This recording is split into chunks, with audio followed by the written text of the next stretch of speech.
Sister conversation. Praise the Lord.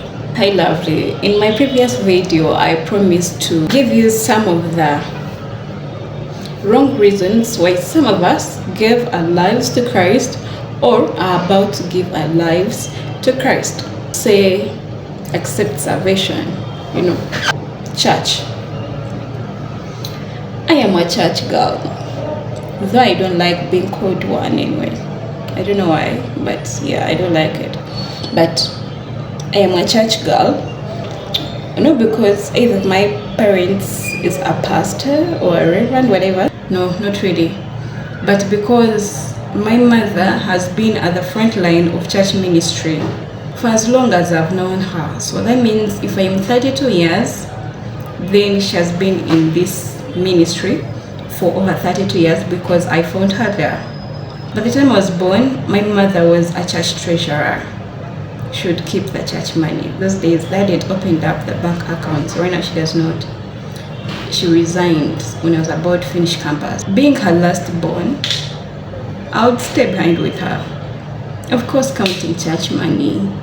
And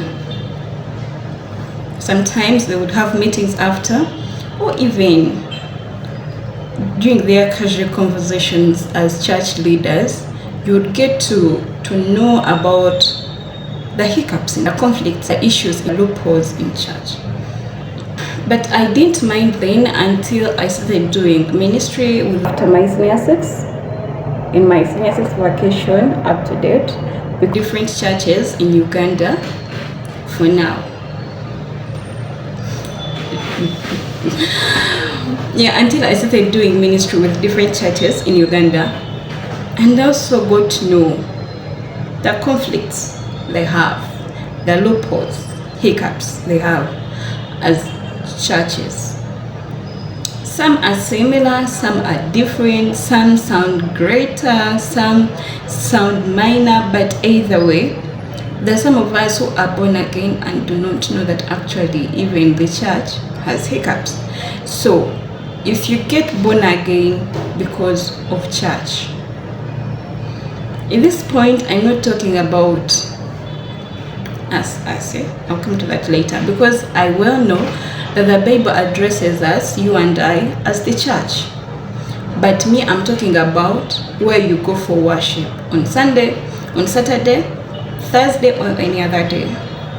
That's what I'm calling church. When you give your life to Christ, because church X is vibrant, church Y is like this, church Z, what will you do when there are secrets, there are conflicts, there are issues are spilled to the world? Are you going to remain a Christian, or church is a scam?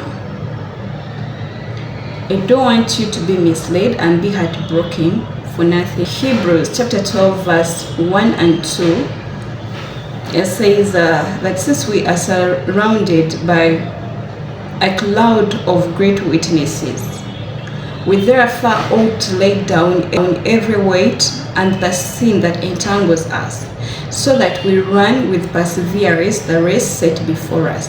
But my main focus is on verse 2, where it says, keeping our focus on Jesus, who is the author and perfecter of our faith, who before him was the joy, and therefore endured the cross, despised shame, and is now seated at the right hand of God, the throne of God. I am not saying you should hate church, and I'm not saying that you should be a church prostitute, like you move from one church to another. No, I am saying, why you love your church, why do you minister with it, why do you support it, why you pray for it, while you are excited about your church, let it not take God's position in your life.